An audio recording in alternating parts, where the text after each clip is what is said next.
right, baby. We are live in effect. Sorry for the delay. We had to get everything right on the back end. But guess what? We're in the locker room, you guys, and it is Thursday. There's a lot going on in the football entertainment world, and we got a great show for you tonight. So let's get right into it because I know you guys been waiting. You guys always know my boy that holds me down every single Thursday. That's none other than Q, the Guru. What's going on, Guru? What's going on, Coach? Yeah, man, we got a double time at the day, man. We got to hurry up and break the huddle and get right into it, man. We got an awesome guest, man. We got some dope subjects to touch on, man. Tyreek, man. We gonna touch on that too, anyway. We got a lot to talk about, right? Every week, we got a lot to talk about, man. There's something that's gonna every go down single week, that we got to bring to you guys in the locker room and put it on the table, baby. But like you said, let's get right to it. You see the gentleman in the middle of the screen. I know you guys been waiting. Some of you guys going to see it live. Some of you guys going to see it recorded. But guess what? This guy was a showstopper on the football field. Bay Area native, somebody that is near and dear to my heart. My homeboy, the one that came from Skyline High School and then went off to play at the University of Oregon, you guys. Highly, highly touted recruit. This is somebody that could have went anywhere in the country. He chose to go to Eugene, Oregon, and had a good career up there, you guys. He's got a ton of value, ton of knowledge to share. At one point, the #1 wide receiver recruit in the country, and that is none other than my boy, the great LaCorey Collins. What's going on, boss? T, what's good? What's good, Guru, man? I appreciate the intro. I appreciate the love, man. I've been tapping into you guys, man, and y'all holding it down for real, man. Y'all keeping them student athletes on top and on point of what they need to do, man. And I'm just happy to share my part of it. Man, appreciate there you go, it. man. That's what it's all about. I've been wanting to have Corey in here for y'all, and we got him tonight. So let's get right into it. Some of you guys might not have seen this gentleman play, but I'm gonna give you a little shot for you. Marshawn touched to California. From the 17, Harrington, nice catch. Touchdown, LaCorey Collins. With the ball thrown behind him. Flag thrown perhaps for excessive celebration or taunting after the touchdown. And Harrington's been victim. He'll go for it, but, well, here comes the kicker finally. But that's a huge penalty. They're not within 3 as they had hoped. They're within for a very quick strike. Big plays on the drive through the pass to Tucker and then the touchdown to Collins. And we saw earlier Josh Line, the fullback who was a tight end, get one off his fingertips. We saw Marshawn Tucker drop one in the end zone, and this ball needled in there a little behind Collins, but you saw Doring, the free safety, closing in. I don't know that there was anywhere else that Harrington could have thrown this. But Harrington has really stepped up in the last couple of drives. Oregon going almost exclusively with team, you guys, and that is LaCorey Collins, man. So let's get into it. You could have went anywhere in the country, man, and you chose to go to Oregon. I know everybody in Cali wants to go to Oregon now. You kind of helped kickstart that thing. When you really think back to that decision, Corey, whose opinion mattered to you at the time? To be honest, well, really, Coach Bean, my high school coach, his opinion mattered, but he left it up to me pretty much. To be if I could have left it in his hands, I would have been a USC Trojan. But I decided to go to Oregon, man. The camaraderie there, the teammates, it was their week, so it wasn't a bunch of people on campus. So it was the camaraderie around the team, man, that made me want to go there, man. Kenny Wheaton, Isaac. A lot of guys that was just, they were seniors then when I was coming in as a freshman, but the bond when they had it just seemed genuine. So it made me want to come to Cal. And plus I had KP there, that Kevin Parker. He's a great host, man. He can dang near turn anybody around. So he's a great recruiter, man. He's at Cal right now. And so being Bay Area natives and having KP there and the camaraderie they had, man, I had to go to Oregon. And plus it was in the Pac-10. I want to stay close to home. Yeah. Good point right there. So when it came down to it, you made the decision to roll with your heart and go to Oregon. but you did really listen to your coach. What made it that you wanted to listen to him? What was it something that he did? Was it the value that he gave you? What was it that gave him the clout with you? Well, to be honest, Coach Bean been in my ear since I was I'm ninth grade going to eighth grade going to the 10th grade. Eighth grade going to the ninth grade. My brother was a senior there going to a senior year at Skyline, and Coach Bean was just in my ear about how good I was, and if I just got my grades together, he could help me get to college. So I give a huge shout out to him, man. He put that in my ear, and I just ran with it, brother. As far as these kids today, because they got NIL, they got all of the social media, so they got a lot of people that are trying to be in their ear when it comes to where they should go. What advice would you give to a kid that's trying to make that decision today? You were a number 1 wide receiver recruit. What would you give to the number 1, number 2, number 3 wide receiver right now as far as advice? Well, I would tell them to go where the coaching is. If you got a good receiver coach, like you got Hardline up in, I know it's Ohio State, but he's a great coach, man. His teaching is pretty much proven itself as you see these guys in the league doing what they're doing. I would say go to a place that's pretty much pass happy, that's recruiting good quarterbacks, and you go out there and put that work in, and you might get your chance to move up on that depth chart and be that guy. There you go. There you go. You guys hear that? Some of you guys making decisions here soon. So right there, somebody that had a tough decision to make. We're on to our next topic, you guys, and this is a good one for a lot of you guys. Corey, I know little Corey is in the house, and right now, super talented son that you have, but he's still hunting. He's still looking for his. He's trying to get to this day just like you had. So his recruiting situation's a little bit different than yours. What advice would you give to a kid that's got the whole season in front of him but doesn't have what he wants right now as far as scholarship? Well, as far as, being under the radar and not having, all the offers that you want, man, I just keep attacking the day with a purpose. Just don't go to practice. Just don't go through to get better. You go to get better. You get better. You work hard. You put in that work, and you ball out. Everything will take care of itself, man. Platforms like these, platforms like that's around, you can get your film out, and you can get your networking on, man, and go to some showcases and let them view your talent. And hopefully by January, February, you have an offer or 2 or 5. Yeah, and that's what we're working on for the young man too. We're gonna get after it. You talk to me. Let's say you're coaching right now in Houston, man, and this kid knows he can play, but coach isn't telling him that anybody's calling. What advice would you give to that young man? Man, I would say, first of all, man, just keep making plays. I mean, you never know who's watching. You know what I'm saying? And I think sometimes the kids can get so caught up on, man, I haven't got a letter yet, that it could possibly affect their play and they take their foot off the gas. You got to keep your foot on the gas and continue making plays, continue working with your coach.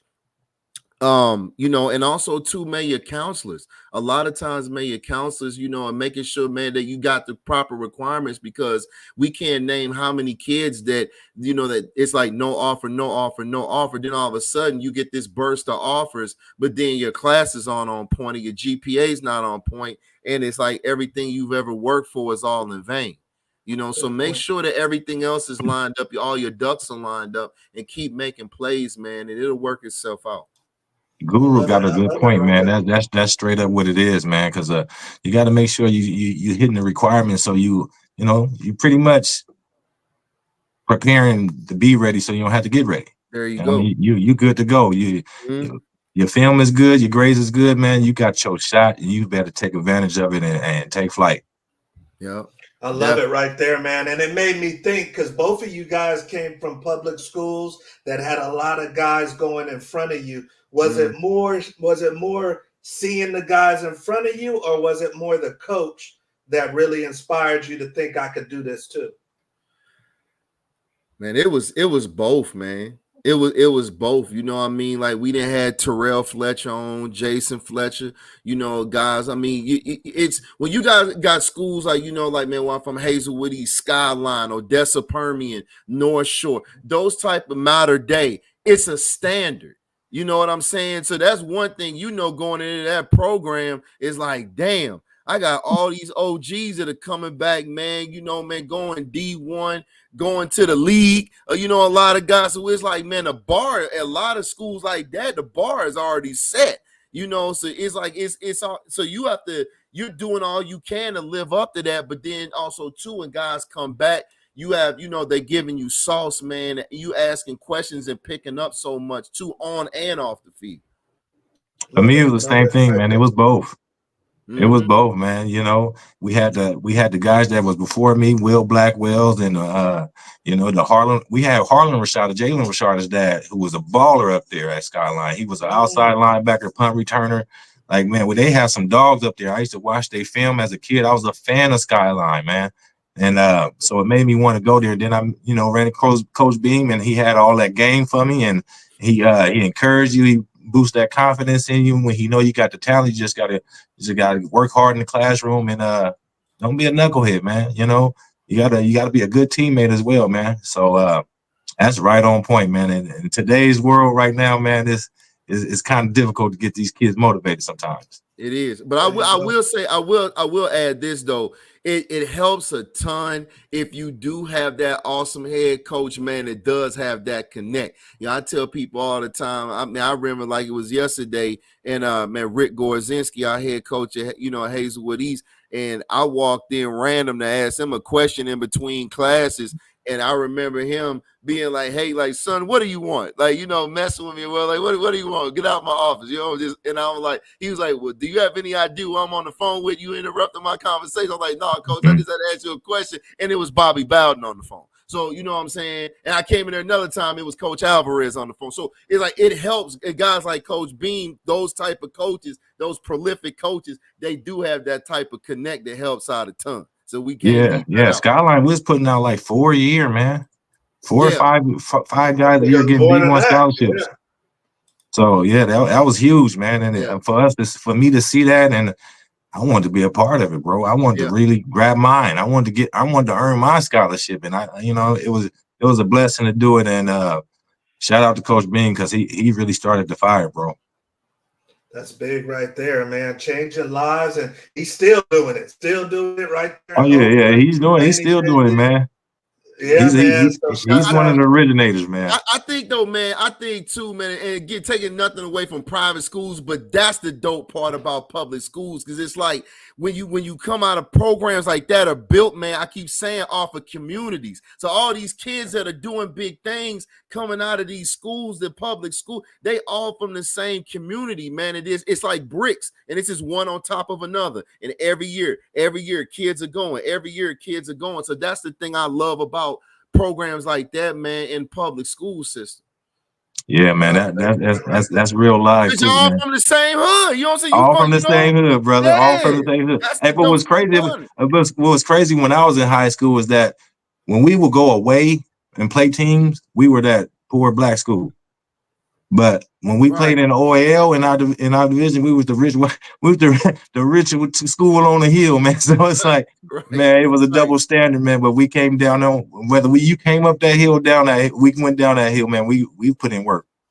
Yeah, yes, indeed. I can attest to that. And legendary. Everybody grew up with everybody. You know what I'm saying? So that was the fun part about winning. It's your homies been on your homies since 2nd, 3rd grade. Kindergarten. Yes, sir. Right? Yes, sir. So that's what I love about public schools. That's why I love hearing stories like that, man. That's why I just wish, man, that public schools can just get back to being what they used to be. Will they ever be? I don't know. You know, with how you know, private schools, man, are just taking so much precedence. I don't know if we'll ever see that again, you know, in some communities. But at that time, you know, 2000s, 90s going back, it was like, man, public schools was the it. Yeah, it wasn't no Boscos or nothing like that, man. It was not. It was all get it out the mud. But one thing about that is, see, I grew up in East Oakland, man. I grew up right behind Castlemont. And Skyline used to come up there and smack Councilman up. So I used to be like, man, I want to be a part of that. I want to be a part of that winning tradition. Mm-hmm. So that enticed me to go to Skyline. But to be honest with you, like you saying, we all from the same hood. We all from, a lot of us should have went to Councilman because we were in that district. And it probably would have turned that school around to where it could be one of the pyramids up there, man. I'm telling you, Skyline. I don't think Skyline would have been recognized like that if Councilman would have had their real players go there, man. Yeah, yeah. There you go. So, no, that's a good debate that we always have in the locker room, the public-private school thing. It kind of depends on the area you're in, but these two came from public school, and they did big things. So there's an example if you're a young athlete watching. So we are on to our next topic, and we were speaking of young Tyreek. I mean, he's running away from defenses, Q, or offenses, or no defenses, I should say. But he couldn't get away in this situation. The Chiefs didn't get away in this situation, and I want to take a different approach because this has obviously been broken down heavily over the last week. But I wanted to ask you two this from an athlete's perspective, and I'll start with you, Q. If you go through a situation like that, man, where it's viral, people are pulling over, do you think you would have been able to just suit it up right after that? Do you think he should have suited up? It obviously played out well, but what's your opinion? Would the guru have suited up? Yeah, definitely, man. I mean, it's a job. You know, and it's like I give kudos in because it's a lot of guys that would have been so mentally and emotionally shaken up. Even if they did suit up, they wouldn't have been able to be themselves. He went out there and balled. Like, you know what I mean? I don't know if that was maybe he took some of that anger that happened and applied it to the game. But, I mean, he went out there, man, and balled, man. So, I mean, kudos to him on that. You hate to see that, you know, with that when it happens to young black athletes, you know, whatever, you know, but it's like, I don't know. It's something where, you know, man, where we're going to have to be where, man, the relationship between the public and African Americans, especially, you know, athletes with African Americans, man, and law enforcement, man, is going to have to be changed, man, and improved some type of way. I guess my main thing is if you're in Miami, I'm wondering out of all those cops that were involved, nobody recognized who he was. Maybe they didn't give a damn, but somebody I would have thought somebody out of 1, 2, 3, 4, I think it might have been 6 or 7 cops on the scene. Somebody would have been like, hey, wait a minute. That maybe even looks like Tyreek Hill. Let's look at his ID. Oh, damn, it is Tyreek Hill. Hey, guys, at least a backup, you know, take the cuffs off. Let's talk about this. But it was like they just treated him like, you know. But like Tyreek said, what if I was Tyreek Hill that's not the Tyreek Hill that you know? What if I was a regular dude? Yeah. What's your opinion, Corey? I mean, would you have been ready to suit it up and line up and go beat some DBs deep? Or would you have said, hey, I need a little break from football right now after going through that? I'd have been motivated to get out there and run some and goals, man. I'm trying to tell you. Mm-hmm. I would have been motivated to go, man. It's an unfortunate situation that he had to go through that, whether you're an athlete, whether you're an artist, a rapper, or whatever the case may be. Just being a civilian is hard right now dealing with law enforcement, man. Me, myself, I'm a bigger guy. I'm 6'4", 260. So it's like most police that roll up on me, the first thing they talking about is my size. So it's like, and Tyreek is a smaller guy, man. And it's like, from the footage that I seen, it's like, man, I'm pretty sure in that area, they kind of familiar with the guys that roll through. You know, the Dolphins are rolling through. They about to come to the stadium. Yeah, in a Lamborghini. And I'm like, you know, come on now. It's like, for law, you got to be on point about some of these things, man. So it seemed like a power trip with me. And the way they treated him was more of a like, yeah, we run here. We run Miami, not you guys. That's what it seemed like it was, you know, because he was like, He was like, I just had surgery on my knee. He's like, you should have had surgery on your ears. And he was just being all kind of like, come on, brother. You could just chill out a little bit, man, you know? Let me ask you this. Do you think anybody would have had a problem if he said, hey, I'm not playing today? Or do you think it would have changed anything? It would have changed. A lot of people would have had, this would have been a narrative of why he didn't play. I would have played, all kind of stuff like that. But, when you really in it, and this somebody that's, close to your home and, an immediate family member, it's a little different, man. You got little opinions that cross your mind and things that happen, but you want to be safe. You want your family to come home. So, as long as he came home, he's safe, and he got in the end zone too. So it's like, man, this is what I do. They tried to stop me from, doing what I want to do, and that's not gonna happen today. Yeah. Q, any advice for the level lower, college or high school kids driving to the stadium? Man, definitely. I mean, driving, period, man. I mean, I would just be mindful. Just be mindful, man. I mean, obviously, it's a super 30-year-old cliche, don't drink and drive, but literally you don't know what type of cop. And again, I don't want to be, I know we're live, so don't get it twisted. Like, I don't want to, we can never be like, all cops are bad, but it's one of those things where don't put yourself in a position where you got to find out if they good or bad, right? I mean, some bad cops are just going to be who they are, and that's internally for internal affairs in that department to weed them out. But don't give them an opportunity to cuff you up or be choking you out or roughing you up. So don't drink and drive. Be mindful sometimes even what time you even on the street.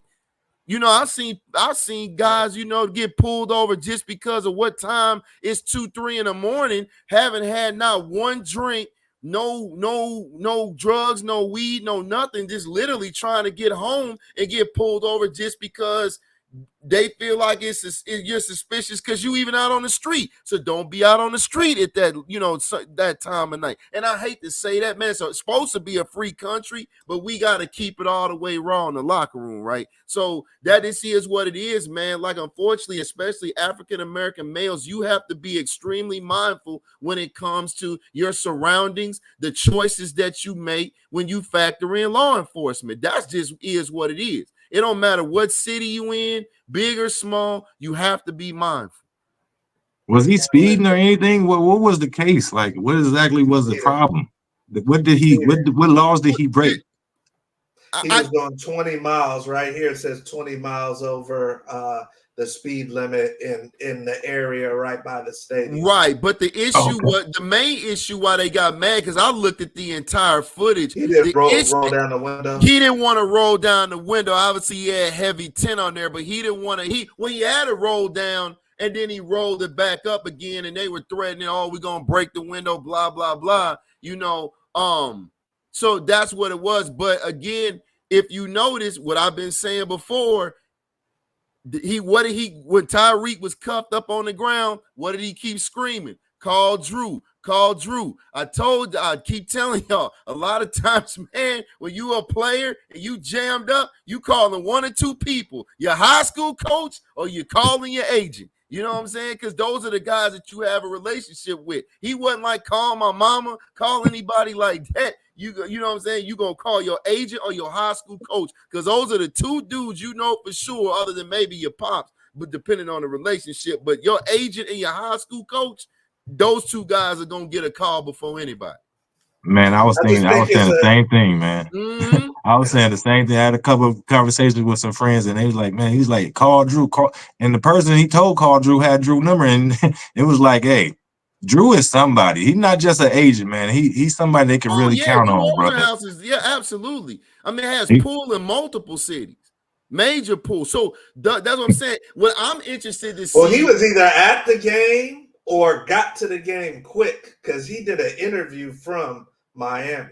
Oh, yeah, definitely. But the thing is, I want, with all the pull that Drew Rosenhaus had, I want to see what the punishment is for these cops. I want to see how it plays out in regards to them. Is it going to be, because, I mean, look at is it going to be a slap on the wrist? Is it going to be where Tyreek has a lawsuit against Miami PD? I want to know how this plays out, but I wouldn't let him just ride off into the sunset unscathed. Not at all. Not for a speeding ticket, man. If it was like, okay, man, you talking about any type of alcohol, drugs, fine, whatever, they found something, but just because, man, yeah, that's all he's trying to get to work. That's all to it. How many people are watching this show have ever sped trying to get to work, right? So it's like, I get it. He broke the law, and I get it's a speeding ticket. Give that man his ticket, write him a ticket, man, and let him go ahead about his business. But yanking him out the car, roughing him up, that you still like you're violating people's rights, and that's the problem with sometimes with law enforcement. Some people do not deserve to have a badge, right? And you give people that kind of power, and they're gonna abuse it every single time. So what we need to start doing, and especially in major metropolitan cities, is we need to, like, you got to start screening who's coming through these academies and who you're giving badges to, you know? Because a lot of these dudes, I'm going to tell you right now, because I mean, like I said, with my dad being a Marine, and I work with a lot of cops and a lot of former military, a lot of these guys that are cops, you know what they used to be? They used to be former military personnel with a ton of PTSD, and that's why they out here roughing people up, because they need counseling themselves. So you can't unleash them on civilians and think everything's going to be cool.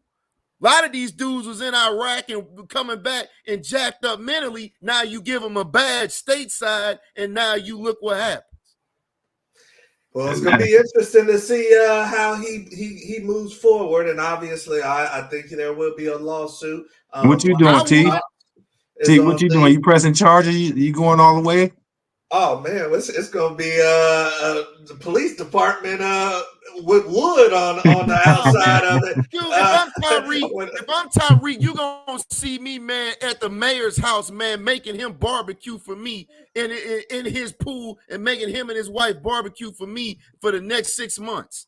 And you gonna give me the key to Miami.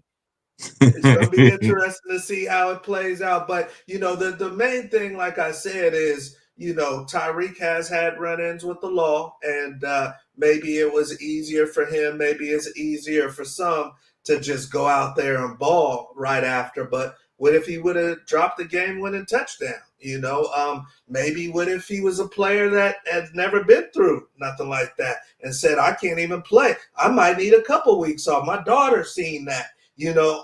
So very, very interesting how it went down and how it will all play out, but we'll keep you guys posted. Yeah, he'll be all right. He'll be all right. He got plenty of baby mamas to console him.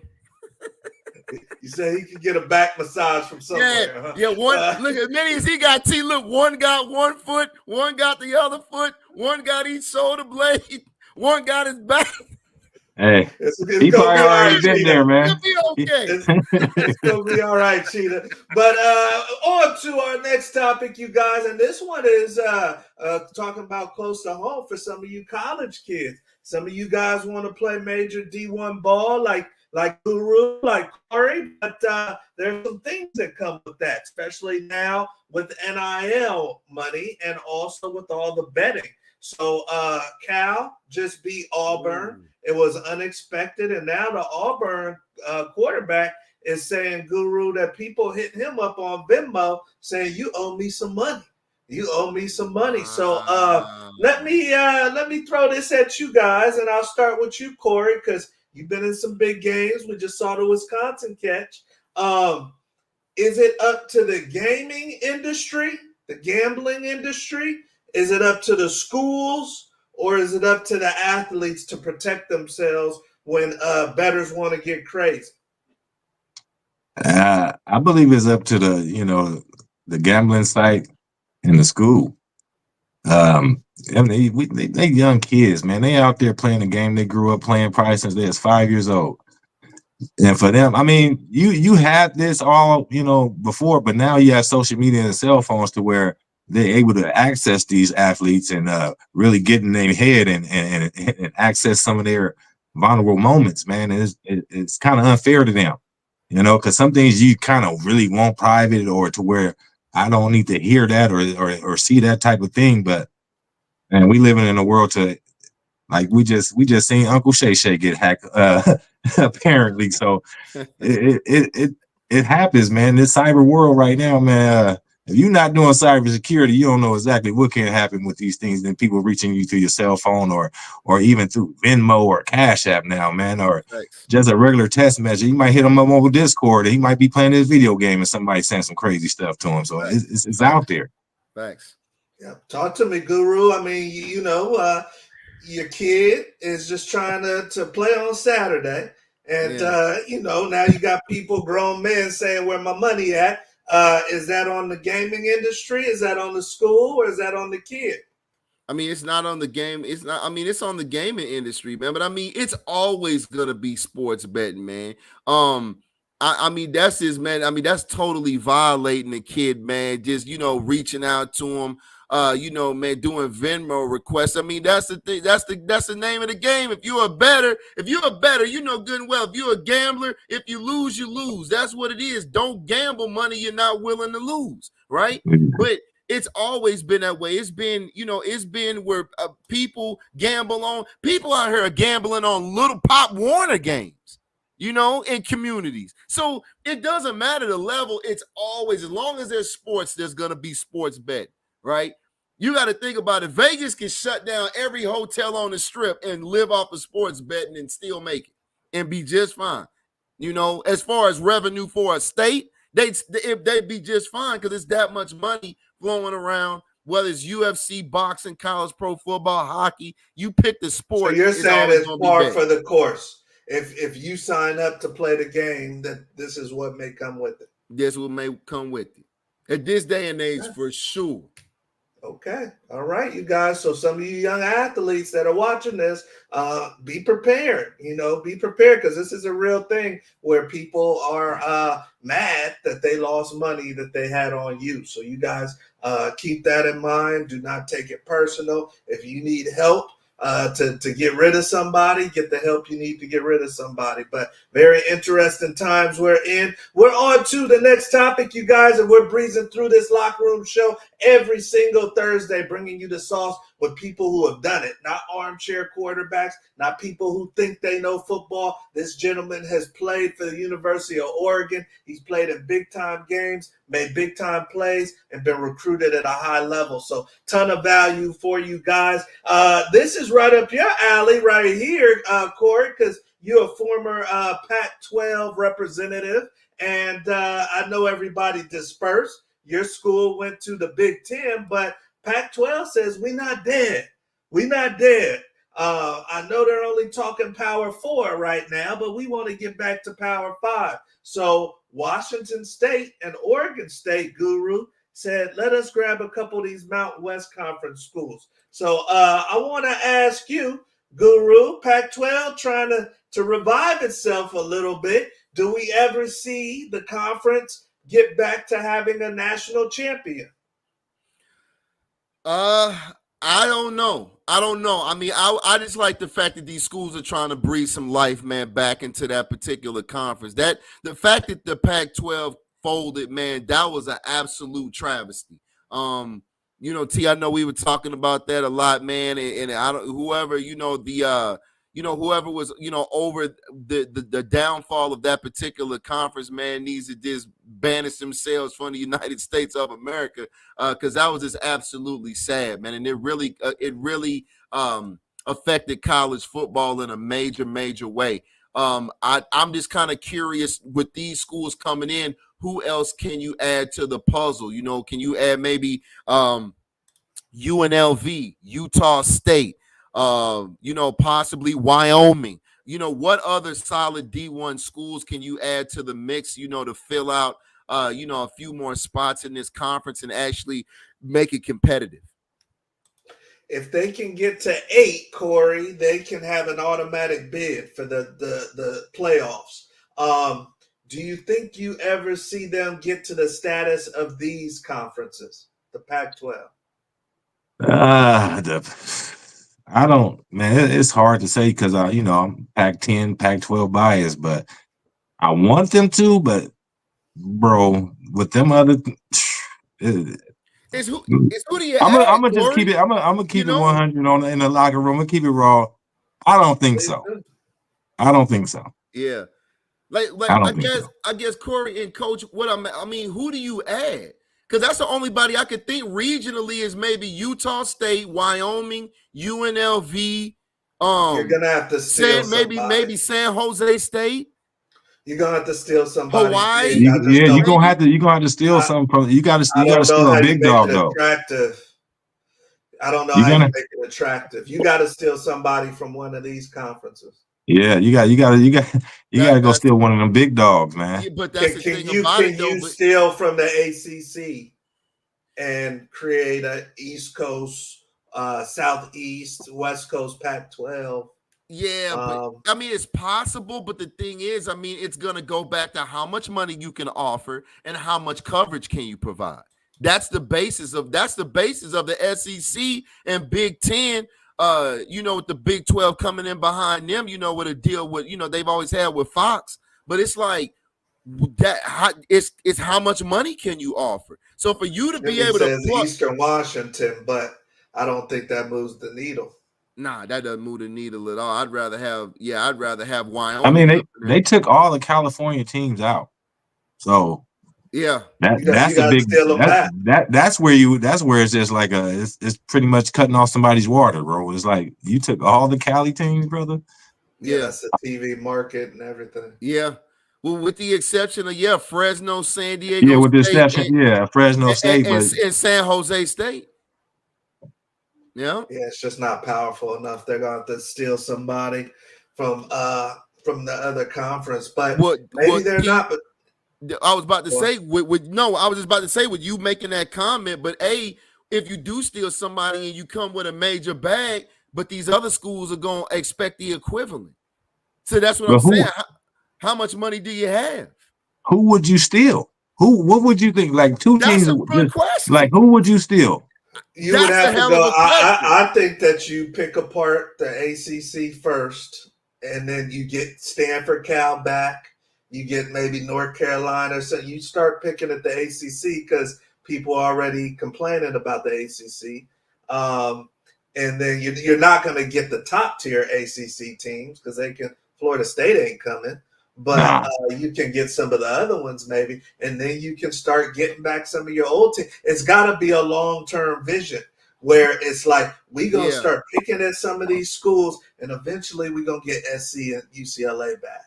We're gonna get everybody. But that's what makes it so hard to say it can be done because then there's like you get two big dogs and then you bring back the old schools you used to have. That's not what people that's really not changed, and it's like, hey, and it's going to cause controversy with that type of situation. It's not a big enough reason for somebody to leave their current conference or for independent like Notre Dame. Right. Yeah, that's what I was going to say. Or maybe you try to grab an independent, but even then. Yeah. Well, T, it was funny. You had mentioned, when we were talking about these mergers, how smart the Big 12 played it because whoever the commissioner was in the Big 12, they saw it falling apart and they were like, if the SEC doesn't have any room or they've already kind of cherry picked and they already got, took Texas and Oklahoma from us, we're going to take Arizona and Arizona State because we know those are the next best schools behind Oregon and UCLA and SC. So the Big 12 Utah and Colorado and Utah, Colorado too, right? So the Big 12 played it lovely. You got to give it to them. They played it lovely. The Big 12 is looking at it like if we can't get SC, Oregon, and Washington and those guys, the top 3 or 4 teams out there, the next top 3 or 4 after that, we taking all of them. It's really a rebranded Mountain West Conference. It's just the Mountain West with Washington State and Oregon State. And I don't know if that moves the needle. So we will see. This is college football. You got now. This is 2 years down the road. 2 years down the road. So some of you kids that are looking at San Diego State, Boise State today, you're gonna be playing probably in the Pac-12 2 years down the road. So keep that in mind. And they're gonna have to pay about $18 million to get out of the Mountain West Conference. So it's gonna be very interesting. But what else is gonna be interesting is this lightning round. This lightning round that we gotta get to with my boy LaCorey Collins, baby. So if you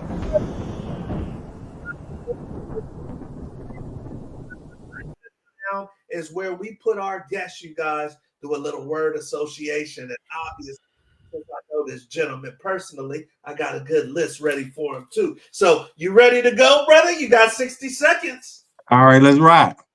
All right. We got the great LaCorey Collins, Skyline High School All-American, went off to the University of Oregon, used to run a 2-minute offense. We're going to see how he moves with this lightning round. So we got him at zeros, as you see. We got him at zeros. Now, I think you're in the East Bay, brother, but if you can get to 17, then in 60 seconds, then I got to come on out there and take you out to dinner, man. So we're going to see what you got on this lightning round. First thing that comes to your head, and we keeping it, I know your son might watch this, so we keeping it PG-13, and we going to rock and roll. So let's get it going, the lightning round. First thing that comes to LaCorey Collins' head, he might even talk about some of y'all watching this. All right, number one. Skyline High School, go. John Bean. Randy Moss or Megatron? Megatron. Best player you ever played against? Best who? Player you ever played against? Best player I ever played against? I would say Kenny Wheaton. DB. Achilles Smith. Baller. Baller. Bo Nix or Marcus Mariota? Marcus Mariota. Lauren London or Megan Good? Laura London. Shrimp fried rice or chicken fried rice? Let me get that shrimp fried rice. Trip to Vegas or trip to Miami? 50 seconds. MIA. Favorite Bay Area restaurant? Oh man. I don't have one no more, man. TikTok or IG? You said what? IG? TikTok. Oh, IG. Time. All right. We got him, and we're gonna add him up as we always do, and let's add him up and see what the great Corey got. So number one was his old high school. You heard us talk about it, Skyline High. He said John Beam, his old coach right there, and mentor. Number two, he's going with the Megatron. He's going a little bit more newer school than Randy Moss. Best you've ever played against, he said, his former teammate, Kenny Wheaton, great DB up at Oregon. Number four, Achilles Smith, his former quarterback, he says baller. 5 is Bo Nix or Marcus Mariota. He says he's going with the old school, Marcus Mariota. 6, he's got Lauren London over Megan Good. 7, he says, give me the shrimp fried rice over the chicken fried rice. Number 8, he said, give me the Southeast. I'm going to Miami over Vegas. Number 10, he skipped on number 9, he skipped on the Bay Area restaurant. Number 10, he's going with IG over TikTok, and we give 1 for the tech delay. So 11 for the great LaCorey Collins. We appreciate you, brother. That's nice. on the lightning round. And yeah, man, good to go there. So we on to our last topic, you guys, and that is the QA question. I see some comments coming in, but if you have something for LaCorey, do not hesitate. You can ask it. Q, I know you got something for our guests. Definitely. So, Corey, I wanted to ask you, man, with you being recruited so high, man, coming out of high school, do you think that you would have been like ready for the NIL opportunities that these kids are having, man? Because coming out ranked as high as you were, man, these kids now, man, these 4- and 5-star kids, man, are getting, just ridiculous opportunities, man, and some big, nice size bags, depending, man, right out of high school. So, how would you, how do you think you would have handled that coming out, man? That's crazy you asking me that question because my son lightweight asked me that question before, but I had some people ask me, it's like, yeah, man, because our experience when we were in college, man, we couldn't even have jobs. So yeah. For you to be able to receive money, get sponsorships, and pretty much secure yourself with some financial security leaving college, and with an opportunity to also add to that if you do go play pro ball, It's like I'm leaving here with something. I'm leaving here. I have my degree. Now I got 240,000 I could work with too to help, build my legacy, build some generational wealth, man. Invest in some things and just bring value to your own life and your own community and your immediate family, man. That's huge for student athletes. And I'm like, man, I want my son to be able to enjoy that, man. Yeah, go ahead and live that, brother. Yeah, I'll give you a little correlation, brother, to really make it real. But you were the #1 receiver coming out of Skyline, and Oregon this year, 2025 class, has the #1 receiver, and he's out of Texas. I think his name is LaCorey. yeah. And They I flipped think him from Texas. Duncanville, right? Yeah, from Yeah, Texas to Oregon. Yeah, I don't know what they putting in water in Duncanville. Them guys be flying. They track team ridiculous, and they got a bunch of talent on that field too, man. Oh yeah, man, definitely. You're supposed to go to Texas and Oregon flip them. Do you know? Hey, I see why. I can see why now, brother. Because supposedly he's from Texas.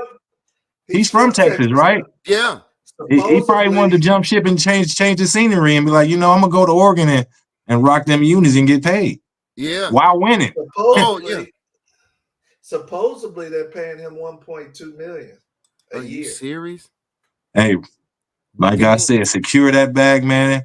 Build that generational wealth to get him from Texas and take flight to Oregon. You don't know where you heard it from, but supposedly it's 1.2, brother. So Corey, there's some correlation for you there as far as what you talk about, man, is being able to secure your family, without even going to the NFL, possibly. Exactly, man. That you put yourself in position to do back then, if it was today's time. The great Jimmy Rucker says, for the panel, how long before they put a cap on the NIL? No time soon, Jimmy. I don't think it's going to be anytime soon as well, Jimmy. Not gonna be any cap, man. It's too much money to be made. It's like why cap it?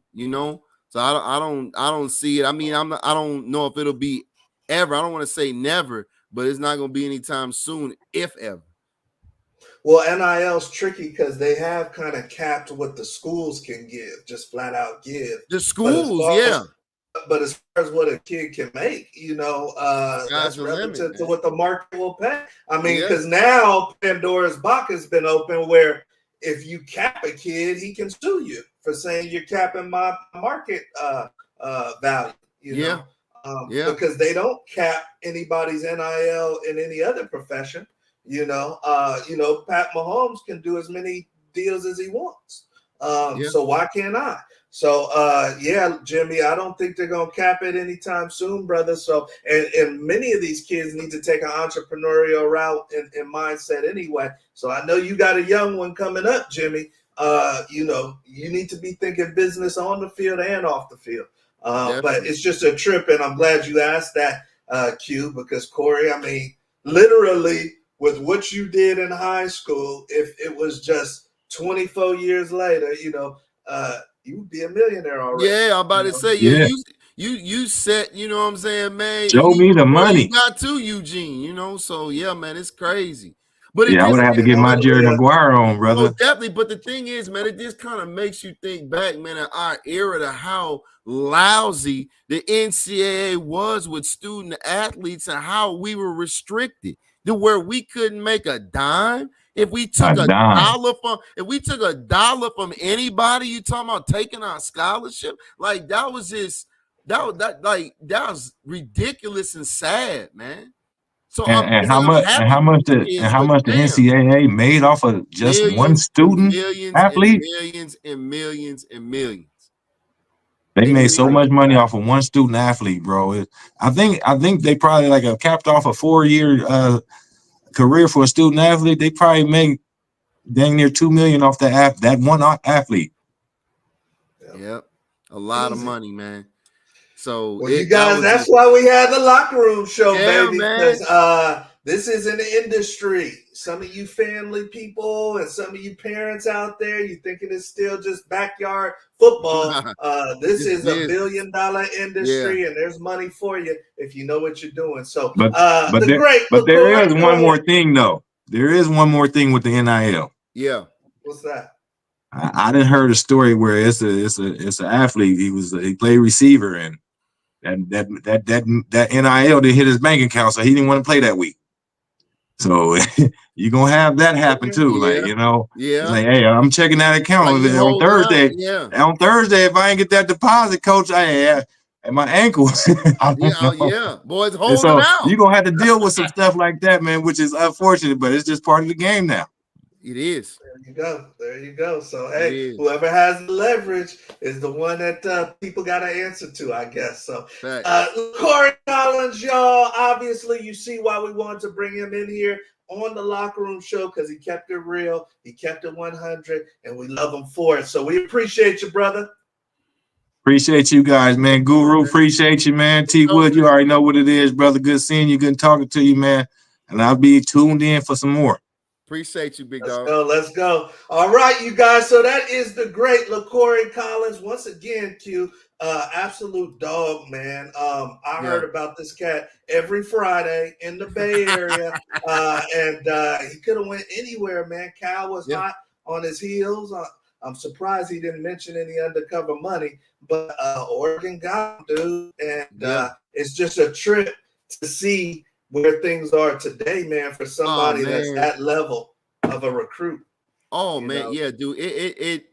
I mean, but it's like I'm happy for these guys, but it's like, man, we still, man, just looked at what we were deprived of. It was just sad, dude. I mean, you were a Big 12 starter. Yeah. So off the rip, as a cornerback, Big 12 starter, you would at least got 65, 70K a year. Minimum. So it's crazy, but definitely kudos to these kids. That's what we say. Learn the industry, understand it's a business, build a solid circle around you, but definitely get your bag, man, because you the one out there in 100-degree heat, sweating, getting, not getting knocked around, scraped up, cut up, scratched up. Man, get your bag, man. Get every dollar you possibly can with, every dollar. You're going to feel the aches and pains later on. You definitely will.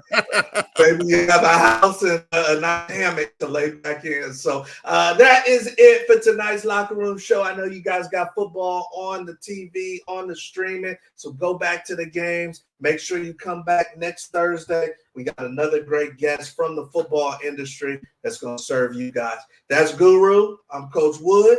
We'll see you at the top. You guys have a good one.